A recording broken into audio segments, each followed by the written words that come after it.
I'm Olivia Ferlito. And I'm Travinski. Welcome back to the Rundown for October 5th. It's that time of year again. Loyola's annual style show is right around the corner. That's right. Vera Catherine Bernard gives a behind-the-scenes look at the preparations everyone is taking for the biggest Loyola event of the year. The annual style show is approaching, and Loyola seniors have been working hard to prepare for this special day. Elizabeth Pippin and Shan Ponthe give insight on the preparations so far. Well, many things go into the style show, many behind the scenes.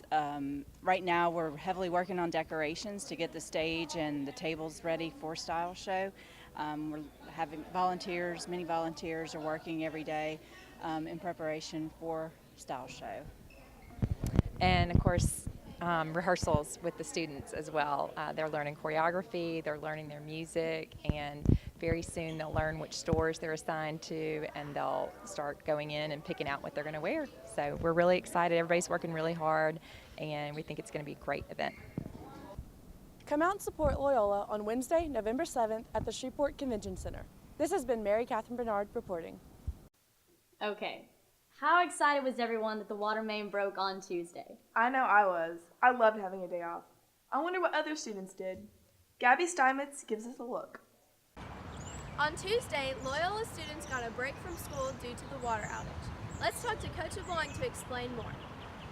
Being here at Loyola, this is the 6th year in a row where we've had water issues, where we've had to close school.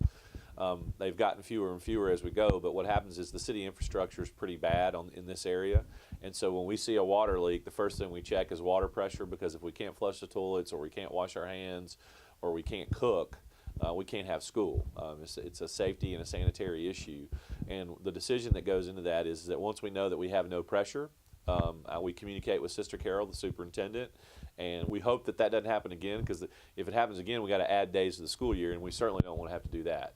But we're hopeful the city's got it repaired, and we're just waiting on the word to when we can turn all the water fountains back on and the water's safe to drink again.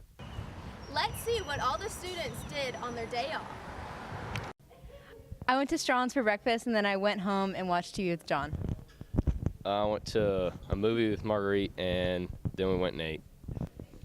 Okay, so right after we got out, my friends and I went to First Watch, and that was good and all, but then I realized we had so much extra time, so I tried to go to Dallas, which is like 3 hours away.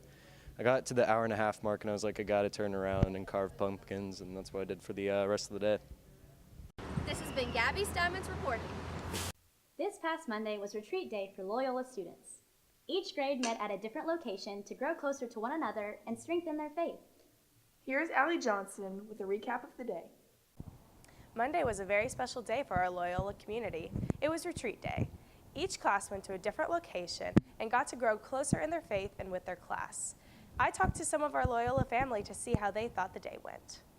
The retreat was really awesome, the senior retreat was, and it was a really great bonding experience for all of us, and a lot of people cried, and it was really a great opportunity for all of us to just grow closer with each other and in our relationship with God. I think the senior retreat went really great. It was a really great moment for our class just to be able to open up with everybody, and we had a time where we all talked in front of our whole class, and we just got to know everybody a lot more, and we just bonded as a class, and it was really great. I think the senior retreat was really awesome because we had this moment where we could all go up to the mic and say how we really felt about each other and our faith. And I had never felt closer to God and more intact with my faith until that day. And I just really got to know my class a lot better, and it was really cool. One last huge thank you to everyone who made the retreat day as great as it was. We appreciate you guys so much. Here at Loyola, we love to recognize our student athletes. Here's Callie Matlock with the sports. The Flyer football team has reached the halfway point of its regular season with a record of 4-1, defeating North Caddo 35-6 in the homecoming game. This week, the Flyers have a tough battle as they travel to Calvary. Coach Stephen Jeter is excited with his team's progress so far this year, but know they have a tough challenge ahead. I mean, if you'd asked me before the season, be 4-1 at the halfway point, I would take it every time. I don't think there's a Loyola team that's ever beat Calvary. They got a lot of talent over there. They're well coached, and so we got to come back this week, get better and get prepared for them. Against North Caddo, Jacob Allen threw for 296 yards and 4 touchdowns, while John Williams caught 4 passes for 171 yards and 2 touchdowns. Alec D'Antoni had a big night on defense with 23 tackles. Yeah, after the first couple series on defense, I just heard Alec D'Antoni, Alec D'Antoni, Alec D'Antoni. Maybe a break in between, then a couple more times in a row. But at halftime, I was so tired. It felt like I played a full game. Congratulations to the varsity volleyball team as they defeated Benton last night 3-0.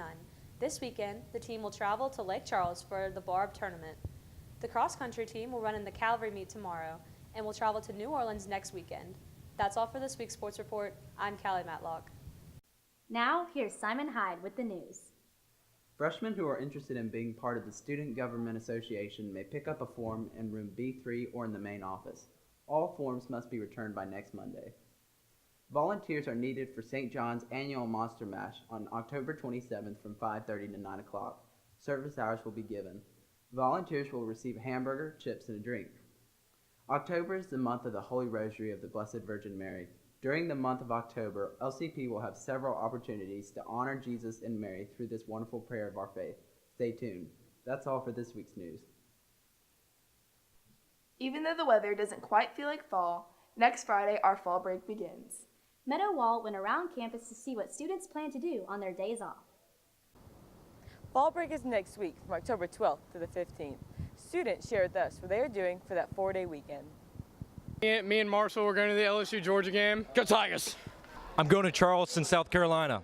I'm not sure what I'm doing yet, but I hope to spend some time with friends. For fall break, I'm spending time with friends and family. I'm just going to be, just laying around, all that, catching up on sleep. For fall break, I'll probably just be, watching, preseason basketball or something, just chilling. That's all. I'm probably just gonna catch up on homework and stuff. We're all going to ACL in Austin. All of us. Travis Scott, baby. Travis is lit. This is in Meadow Wall reporting. That's all for this week's rundown. Have a great weekend, Flyers. Wait, I want